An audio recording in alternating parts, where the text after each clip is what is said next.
Hey everyone. Today I'm bringing our lecture, by pretend, from the Fushimi Inara Taishi, which is a Shinto temple in Kyoto, Japan, and one of my favorite temples in the entire world. This is just a little side area, and for those of you who are kitsunes, we have two kitsunes on the side here, the little foxes that you can see on my two sides. So today we're going to be talking about animism, and that includes Shinto in Japan. Animism is a category of religious beliefs, right? So multiple religions have some animistic features, and then there are also religions that actually are entirely animistic. And when I say animistic, I'm not talking about animals. I'm talking about animated, like an animated movie, like a cartoon or something like that. Animism is the idea of a soul or spirits.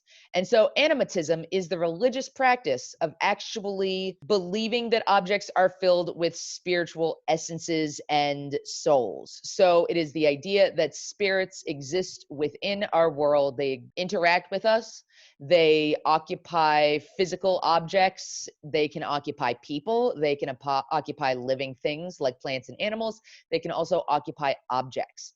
And so these spiritual essences, they are intelligent, they make ideas, like they make decisions, they have thoughts, they have emotions, and they interact with the human world. This is common amongst hunters and gatherers, but we also see animistic practices and animism expressed in a variety of other economic systems. One of the most common practices that exist in animistic faiths is the idea of ancestor worship. And ancestor worship is the belief that your ancestors still exist within the realm that you live in, but in a spiritual form, and they have the ability to impact or change events around you. In other words, if you believe that your ancestors protect you, guide you, take care of you, watch over you, that's animistic because you still believe that your ancestors as a spiritual presence can affect the world around you. And so ancestor worship takes a wide variety of forms. When I was traveling in Southeast Asia, you would see ancestor worship in places like Singapore and Hong Kong because ancestor worship is a really animistic, important part of Chinese folk belief. But as well, when I was in Mexico City last year for Dia de los Muertos, Dia de los Muertos is a great example of ancestor worship and is an animistic feature of Catholicism in places like Mexico and Guatemala. So two different parts of the world, but the same idea. Your ancestors are spirits who protect you and guide you, and thus are animistic. They still animate parts of the world around you today. So, one example of an animistic faith are many Native American cultures. Now, obviously, different Native American groups, and this includes First Nation groups up in Canada, as well as Mesoamerican groups south of us in Mexico, Central America, etc. All of these different Native American cultures do have different religious systems and religious practices, right? So I don't want to generalize and say that they all worship the same gods or have the same beliefs, but they all practice different variants of animistic systems. And so they worship spirits. Most of these are physical animal spirits and are oriented towards nature. And we often call these spirits totems, right? So the animal or totem spirit that represents them.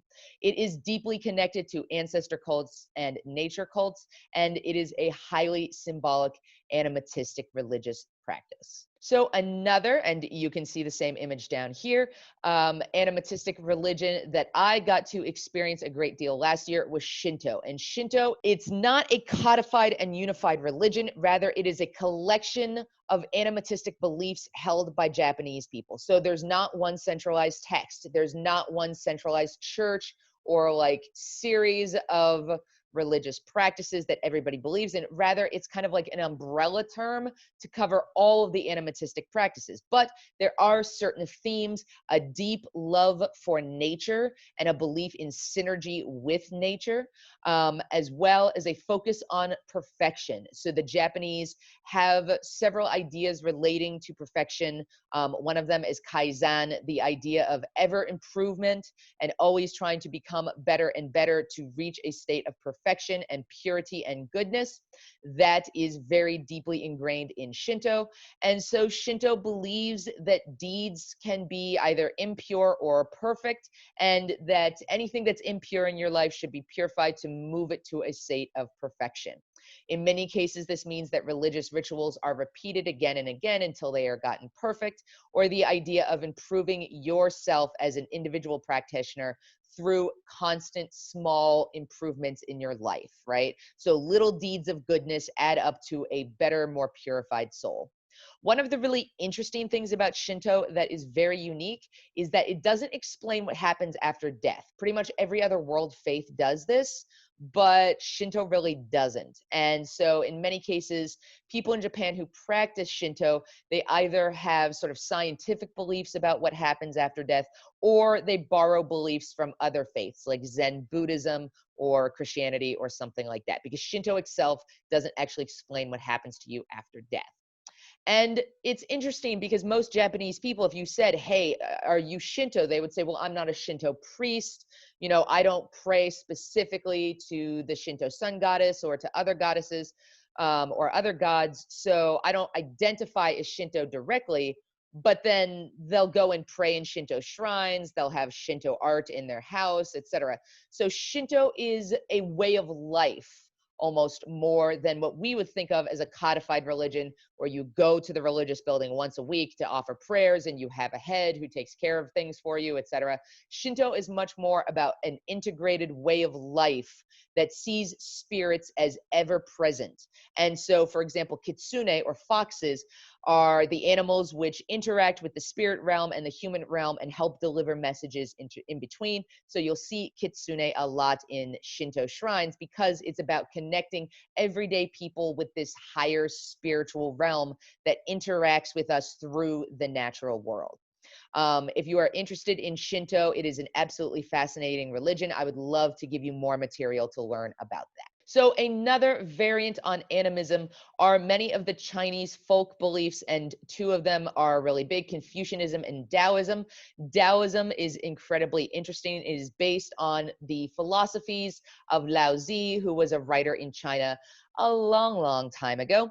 And Lao Tzu argues that we should live in harmony with the Tao, or that ineffable path. Again, there's that word, that unknowable way of being. And so you want to try to live in harmony with the universe. There's an emphasis on balance and on the sharing of ideas, on the sharing of properties. You probably have heard of the example of yin yang, the balance between two sides. This is common in Taoism. And so Taoism has some very interesting perspectives, especially on issues of gender. So males and females are actually encouraged in religious rituals to act out the other gender in order to better emphasize and understand the balance that comes in the human experience. I was able to learn a lot about Taoism when I went to Hong Kong for Chinese New Year. And so Taoist beliefs were mixed with Buddhist beliefs and other Chinese folk beliefs like Confucianism, etc., to create this really beautiful holiday in which people experience a period of renewal and rebirth and regeneration as they moved from one new year to the next new year in the Chinese zodiac, in the Chinese calendar. And of course, lots of other religions include animism in them. They include the idea of spirits and these supernatural beings. We are all familiar with ideas of ghosts, demons, angels, devils, trickster characters, right? These are the kinds of spirits that appear in a lot of religions. So even religions that are polytheistic or monotheistic include animistic elements and include some animitistic rituals, etc.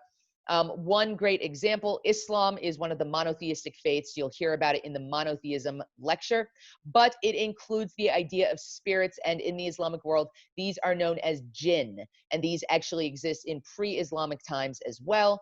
And jinn, like, you're like, where have I heard that word before? The idea of the genie character from Middle Eastern storytelling is that spirit character that exists. So spirits can be included in other religious contexts, not just in animatisms like Shinto or Native American faiths. All right, guys, short and sweet. I hope you have a better understanding of animatism and are able to compare it to some of the other religious experiences we'll be talking about this week. Thanks so much for listening.